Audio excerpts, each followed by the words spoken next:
Welcome to the Model Yard, where today we're going to be talking about the Boeing 747 SP diecast model in 1/400 scale. This one was featured in the Boston Express scheme, operated by Transworld Airlines from 1980 to 1986. It was just one of 3 delivered to TWA as the 415th to roll off production line, serial number being 21961. This variant itself was originally requested by Pan American Airlines, but ended up seeing service in quite a few different hands, such as TWA, American Airlines, Iran Airlines, and South African Airlines. The 747 SP model itself measures 6 inches in length,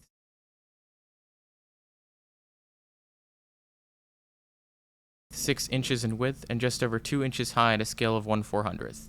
It is a reasonably sized aircraft for any collector, large enough to display its high-quality details and panel lines.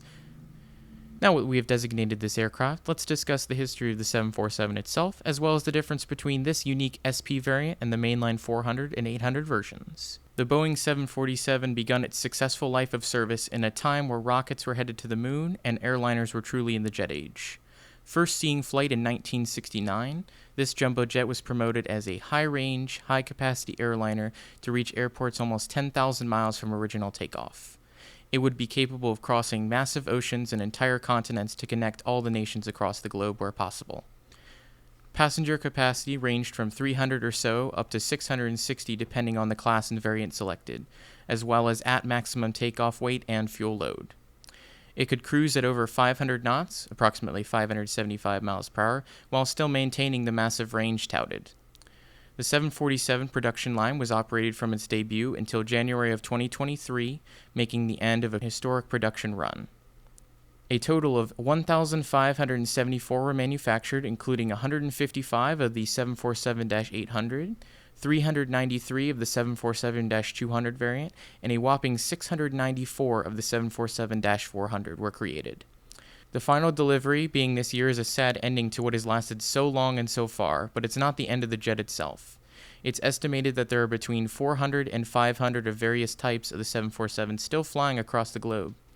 They are a hallmark against the modern-day logistics, which favor somewhat smaller and more efficient jets, quantity being favored over capacity. Reflectively, in its era, the 747 was touted to just do that, or at least that's what Pan Am wanted to happen.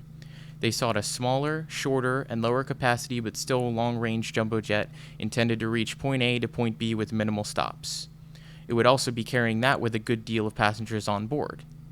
The differentiation between mainline variants of the SP was its length being 47 feet shorter, as well as enhanced aerodynamics to lower the drag of the plane and alter its characteristics. Unfortunately, at first glance of its datasheet, even the 747-200 was still only marginally different in range and capacity than the SP, making it a head-scratcher as to why it was even put into service. The larger versions carried hundreds of passengers more while still being able to reach the same distance and cruising speed. Even so, the 747 SP was still produced for various different airlines. Max takeoff weight of this aircraft was 700,000 pounds, and it was propelled by 4 Pratt & Whitney JTD9D7A engines, which created a 224,000 pounds of combined thrust. Wingspan of the SP was 195 feet, with a length of 184 feet.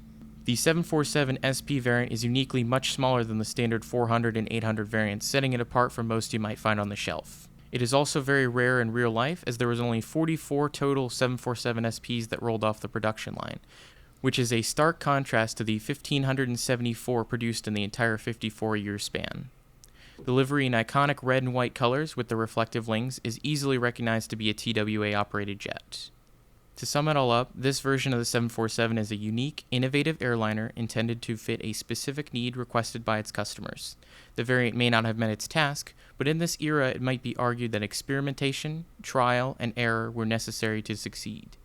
Here at the Model Yard, we value those designs as they break the standard mold, trying to adapt into a new era of air travel that was very much uncertain. Not everyone wants a cookie-cutter plane, and this set out for that same purpose.